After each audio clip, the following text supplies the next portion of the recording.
The coronation was a wrap, and the kingdom was buzzing.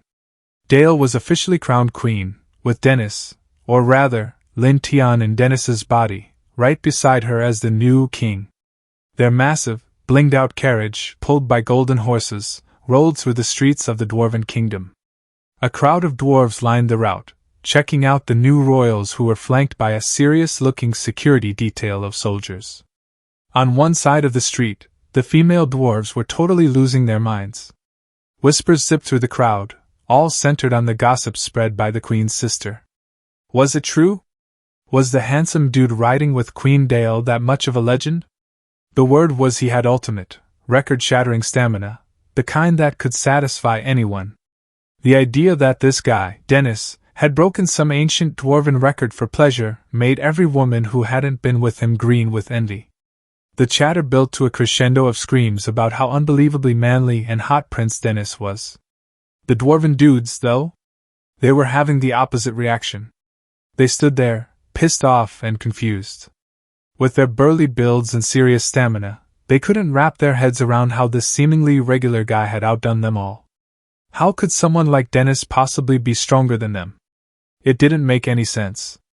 They grumbled, wondering how he not only managed to satisfy all those women but also snag the queen herself. Inside the carriage, our boy Lin Tian, as Dennis, was just soaking it all in, quietly stoked that the goblin racial perk he'd inherited was paying off in such a huge way. The plan was working like a charm. But then, the party came to a screeching halt. Some girl shoved her way right in front of the royal carriage, forcing it to stop. It was the gold-digging ex-girlfriend of the real Dennis. She started yelling her head off, accusing the imposter king of being a lying playboy who'd made her fake promises and then dumped her. As she rambled on with her nonsense, Queen Dale's annoyance was obvious. She shot a look at Lin Tian and asked, "Who is this person?" Of course, a scene like this was way too good for Lin Tian to pass up. A wicked grin spread across his face. Here was a perfect chance to have a little fun. "Oh, she's just some puppy that's been following me around," he said to Adele, his voice dripping with casual cruelty. "How could a nobody like her ever compare to you, my love?" Adele, hearing this, just nodded. It made perfect sense to her. Was there even a dwarf girl alive who wasn't obsessed with Lin Tian? They all were, from the youngest to the oldest.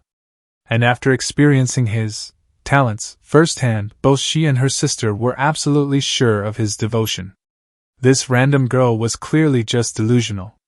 The crowd, totally on Lin Tian's side, started muttering and throwing shade. Who did this girl think she was? She must be completely off her rocker. She wasn't even that pretty, and she had the nerve to claim a superstar like their idol was ever into her? It was pure bullshit. The whole situation was just shameless, and totally humiliating for Shia. You could practically feel the awkwardness thickening the air. Her face turned beet red, and she was on the verge of tears. A stalker? Was he seriously calling her the stalker? In her head, she was screaming. This was all wrong. He was the one who used to chase after her. Why had he never mentioned he was this powerful? She convinced herself he was just pissed off. Fine, she decided. She'd be the bigger person. "I'll forgive you this time," she announced. "As long as you come back to me." That's when Lin Tian finally decided to speak, cool as a cucumber. "Xiaoma," he said, using that old nickname like it was nothing. "Since you had the guts to stop the Queen's carriage, I guess I can't just refuse to forgive you." He paused, letting the hope build in her eyes before dropping the hammer. "So, let everyone here see how sorry you really are. Get down on your knees right now and beg. Really put your heart into it." Shia was stunned. Kneel? Was he out of his mind? She was about to tell him exactly where he could stick his demand when she really looked at him. The fancy clothes. The dude who'd single-handedly wrecked the undead army. The biggest shot in the city. The old desire and vanity kicked in. If this was what it took to get the old Dennis back, to have him chasing her again, maybe it wasn't so bad. So, under the weight of everyone's stares, Shia slowly sank to her knees. She put on this ridiculous, over-the-top, Biao Yan performance, of ecstasy that was just grotesque to see. Please, please forgive me, Master Dennis, she cried out. Let me belong to you. The entire city square witnessed her humiliation. People were laughing and shouting insults, but she had blocked it all out. In her mind, it was a small price to pay. Once she won back the old Dennis, she'd be the one laughing. Feeling smug, she started to get up. But Lin Tian just let out a cold laugh. Guards, he said, not even looking at her. Get this lunatic out of my sight. She's making me sick. Next to him, Adele giggled, adding fuel to the fire. Oh, my love, you're so wicked.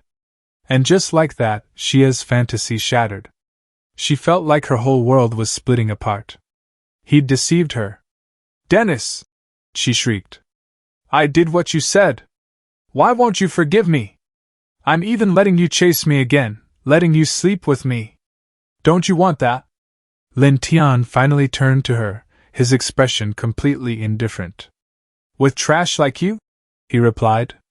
Who would want to? You just did something that filthy in the middle of the street. You really think you're worthy of me? With that, he turned away. He and Adele guided their carriage forward in all their grandeur, leaving her in the dust. Xia collapsed on the ground, completely broken. How could that bastard Dennis have changed so much? No amount of regret could even come close to describing the torment she felt. Meanwhile, people who remembered the old Dennis were secretly loving every minute of it. Finally, they'd seen him be this ruthless. The parade wrapped up, and the whole city plunged into a massive party. As for Lin Tian and Adele, they headed to the royal palace for the main event, a crazy lavish banquet with all the finest foods and drinks. The place was packed with noble ladies and their daughters, all vying for attention. Since Adele was the queen in this dwarven society, where women held higher status, the party was naturally dominated by these powerful wives and their families. It turned out that Lin Tian had been chatting with a trio of powerful women. Lin Tian greeted everyone with a smooth, polished charm that seemed to come naturally to him. Good evening, I'm Dennis, he said, his eyes sweeping over the group. To be in a room with so many stunning women tonight is a real honor. One was Duchess Jane, a legend when it came to crafting magical eyes. Another was some royal bigwig named Vinny, and the third was none other than the dwarven Empress Lin herself. At one point, Jamila teased the queen, saying she had a real talent for picking men. She joked that the last one handed her the throne, and the new one, well, he had a smooth tongue and the kind of endless stamina every woman dreams of. Empress Lin leaned in, curiosity sparkling, and asked the queen if the rumors were true. Was everything with this new guy really that amazing? The queen didn't hold back. She explained that after 10 years of being totally stifled, the gods had finally decided to smile on her, and that smile looked a lot like a dude named Dennis. She even wondered out loud if their boy was somehow Zeus in disguise, given his insane, lightning, stamina. While this girl talk session was happening, Dennis, or as we know him, Lin Tian, was watching from the sidelines. He figured the gossip was doing exactly what he needed it to do. His plans were falling into place. Pouring himself some wine, his mind started racing. He knew the queen was new to the throne and her power was shaky compared to the king's. If she was serious about firing up the old Apollo furnace, which hadn't been seen in decades, and restarting production of magical tools, she was gonna face a ton of opposition. Lin Tian realized he needed to find the perfect moment to help her consolidate her power, and that wasn't something that would happen overnight. Later, the scene shifted to the queen's private chambers. The room was empty, except for Lin Tian, who was lounging with his ripped torso on full display. Suddenly, the door creaked open. Lin Tian was shocked. It definitely wasn't the queen. A woman slipped inside and pressed her fingers to his lips before he could make a sound. It was Duchess Jamila. She warned him not to shout, threatening that if he dared, she'd scream assault. She had the most mischievous, naughty look on her face as she started rubbing against him. She whispered that she totally regretted not getting to Lin Tian before the queen did. She could have shown him a way better time than the queen, who was basically a newbie at all this.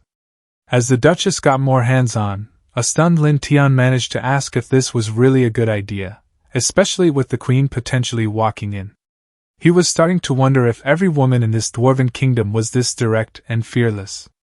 But seeing that Jamila had no intention of stopping, Lin Tian decided enough was enough. In a quick move, he grabbed her hands, flipping the script to show her who was really in charge. His mind was working fast. Even if Jamila was a duchess and a badass magical tool forger, if he could subdue her, it would be a huge win for his own plans.